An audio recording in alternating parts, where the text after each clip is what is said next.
Hi friends, it's Thursday, so I have some Frog and Toad stories. They're from Frog and Toad All Year by Honor Lobel. The first story is called Down the Hill. Frog knocked at Toad's door.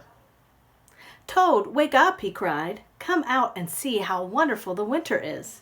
"I will not," said Toad. "I am in my warm bed." "Winter is beautiful," said Frog. "Come out and have fun." "Blah," said Toad. "I do not have any winter clothes." Frog came into the house. "I have brought you some things to wear," he said. Toad pushed a coat down over the top of Toad. Frog pulled snow pants up over the bottom of Toad. He put a hat and scarf on Toad's head. "Help!" cried Toad. "My best friend is trying to kill me." "I am only getting you ready for winter," said Frog. Frog and Toad went outside. They tramped through the snow. "We will ride down this big hill on my sled," said Frog. "Not me," said Toad. "Do not be afraid," said Frog. "I will be with you on the sled. It will be a fine, fast ride. Toad, you sit in front. I will sit right behind you." The sled began to move down the hill. "Here we go," said Frog. There was a bump. Frog fell off the sled. Toad rushed past trees and rocks. "Frog, I am glad that you are here," said Toad. Toad leaped over a snowbank. "I could not steer the sled without you, Frog," he said. "You are right. Winter is fun." A crow flew nearby. "Hello, Crow," shouted Toad. "Look at Frog and me. We can ride a sled better than anybody in the world." "But Toad," said the Crow, "you are alone on the sled."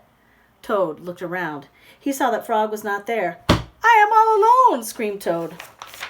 Bang! The sled hit a tree. Thud! The sled hit a rock.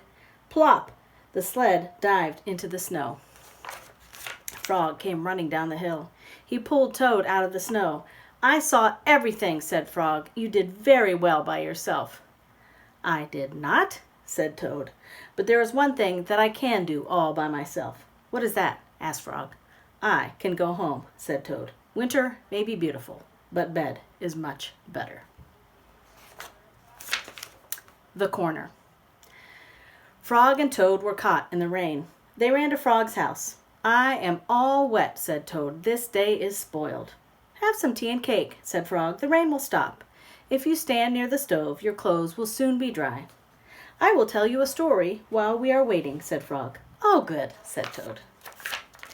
"When I was small, not much bigger than a pollywog," said Frog, "my father said to me, 'Son, this is a cold gray day, but spring is just around the corner.' I wanted spring to come. I went around to find that corner. I walked down a path in the woods until I came to a corner. I went around that corner to see if spring was on the other side." "And was it?" asked Toad. "No," said Frog. "There was only a pine tree, 3 pebbles, and some dry grass. I walked in the middle. Soon I came to another corner. I went around the corner to see if spring was there." "Did you find it?" asked Toad. "No," said Frog. "There was only an old worm asleep on a tree stump." "I walked along the river until I came to another corner. I went around that corner to look for spring." "Was it there?" asked Toad. "No," said Frog. "There was only some wet mud and a lizard who was chasing his tail." "You must have been tired," said Toad. "I was tired," said Frog, "and it started to rain. I went back home. When I got there," said Frog, "I found another corner. It was the corner of my house." "Did you go around it?" asked Toad. "I went around that corner too," said Frog. "What did you see?" asked Toad. "I saw the sun coming up," said Frog. "I saw birds sitting and singing on a tree. I saw my mother and father working in their garden. I saw flowers in the garden." "You found it!" cried Toad. "Yes," said Frog. "I was very happy. I had found the corner that spring was just around." "Look, Frog," said Toad. "You were right. The rain has stopped."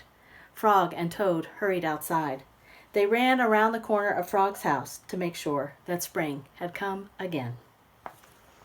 The end. We'll read some more Frog and Toad stories next Thursday. I hope you have a great day.